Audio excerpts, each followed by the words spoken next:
Lokoli, the chief of Mpwapwa, with whom I left Farquhar, gave the following account of the death of the latter.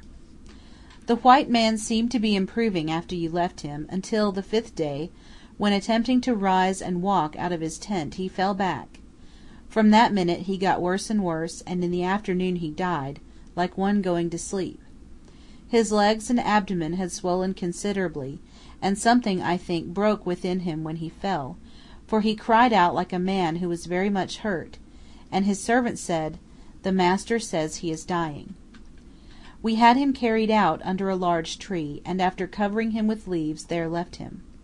His servant took possession of his things, his rifle, clothes, and blanket, and moved off to the tembe of a Mnyamwezi, near Kisokwa, where he lived for 3 months, when he also died.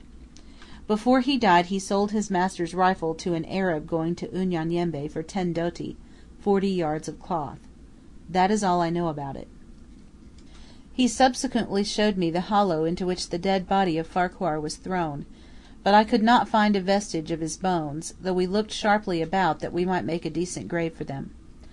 Before we left Unyanyembe 50 men were employed 2 days carrying rocks, with which I built up a solid, enduring pile around Shaw's grave, 8 feet long and 5 feet broad, which Dr. Livingstone said would last hundreds of years as the grave of the first white man who died in Unyanyembe.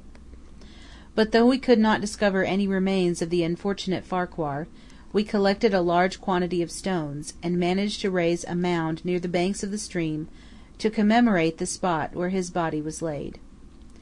It was not until we had entered the valley of the Mukondokwa River that we experienced anything like privation or hardship from the Masika.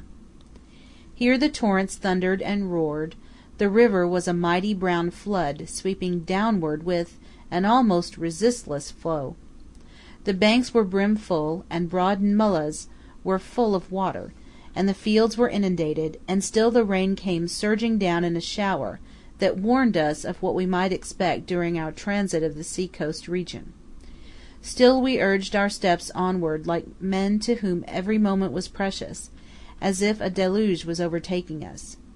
3 times we crossed this awful flood at the fords by means of ropes tied to trees from bank to bank, and arrived at Kedatamare on the 11th, a most miserable, most woe-begone set of human beings, and camped on a hill opposite Mount Kibwe, which rose on the right of the river, one of the tallest peaks of the range. End of chapter 15, part 3.